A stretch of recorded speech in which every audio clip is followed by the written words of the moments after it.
GST কমছে, দুধের দাম, করমুক্ত রেলের একাধিক পরিষেবা, পূর্ণাঙ্গ বাজেট পেশ করার আগেই বড় পদক্ষেপ অর্থমন্ত্রীর।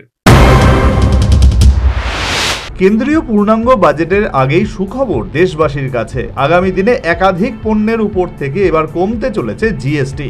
বড় সিদ্ধান্ত নিলেন কেন্দ্রীয় অর্থমন্ত্রী নির্মলা সীতারামন। এই তালিকায় রেলের প্ল্যাটফর্ম টিকিটের পাশাপাশি রয়েছে দুধের কৌটো। ৫৩তম জিএসটি কাউন্সিলের বৈঠকে বড় পদক্ষেপ কেন্দ্রীয় সরকারের।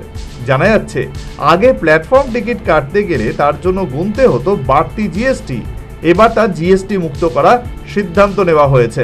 রেলের অন্যান্য পরিষেবাকেও জিএসটি মুক্ত করা হয়েছে। পাশাপাশি সব রকম দুধের কৌটোতে ১২% জিএসটি লাগুর পরামর্শ দেওয়া হয়েছে। ফলে দুধের দাম কিছুটা কমতে পারে বলেই মনে করা হচ্ছে। আগে এক্ষেত্রে বাড়তি কর গুনতে হতো গ্রাহকদের। জিএসটি কাউন্সিলের বৈঠকে ট্যাক্স ডিমান্ড নোটিশের ওপর জরিমানার সুদ মুকুবের সুপারিশ করা হয়। এর পাশাপাশি কার্টন বক্স এবং সোলার কুকারে ১২% জিএসটি লাগুর সিদ্ধান্ত নেওয়া হয়।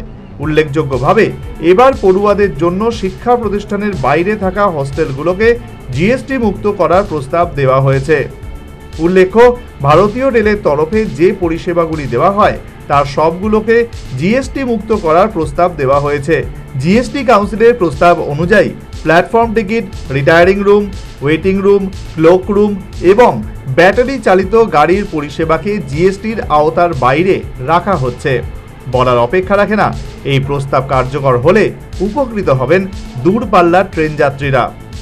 অন্যদিকে শিক্ষা প্রতিষ্ঠানের বাইরে থাকা বেসরকারি হস্টেলগুলোতে পড়ুয়ারা থাকতেন, তার জন্য জিএসটি গুনতে হতো পড়ুয়াদের। তবে শিক্ষা প্রতিষ্ঠানের ভেতরে থাকা হস্টেলে এই নিয়ম প্রযোজ্য ছিল না। এবার শিক্ষা প্রতিষ্ঠানের বাইরে থাকা হস্টেলগুলোকেও জিএসটি মুক্ত করার প্রস্তাব দেওয়া হয়েছে। এই সিদ্ধান্তের জেরে উপকৃত হবেন দেশের পড়ুয়ারা। পাশাপাশি জিএসটি কাউন্সিলের বৈঠকে সোলার কুকারের ক্ষেত্রে জিএসটি ১২% করার প্রস্তাব দেওয়া হয়েছে। বর্তমানে এক্ষেত্রে ১৮% করে জিএসটি কাটা হয়, এবার তা কমানো হচ্ছে। এছাড়া ১৮% জিএসটি যুক্ত কার্টন বক্সের জিএসটি কমিয়ে ১২% করার প্রস্তাব দেওয়া হয়েছে। এই সিদ্ধান্তে উপকৃত হবেন দেশের কৃষকরা। এছাড়াও সারা দেশে আধার ভিত্তিক বায়োমেট্রিক শনাক্তকরণ নিশ্চিত করার ব্যবস্থাও করা হবে আগামী দিনে। এতে জাল ইনভয়েসের মাধ্যমে জাল ইনপুট ট্যাক্স ক্রেডিট নেওয়ার ঘটনা রোধ করা সম্ভব হবে। এর পাশাপাশি মামলার সংখ্যা কমাতে জিএসটি কাউন্সিলের বৈঠকে আরও একটি সিদ্ধান্ত নেওয়া হয়েছে।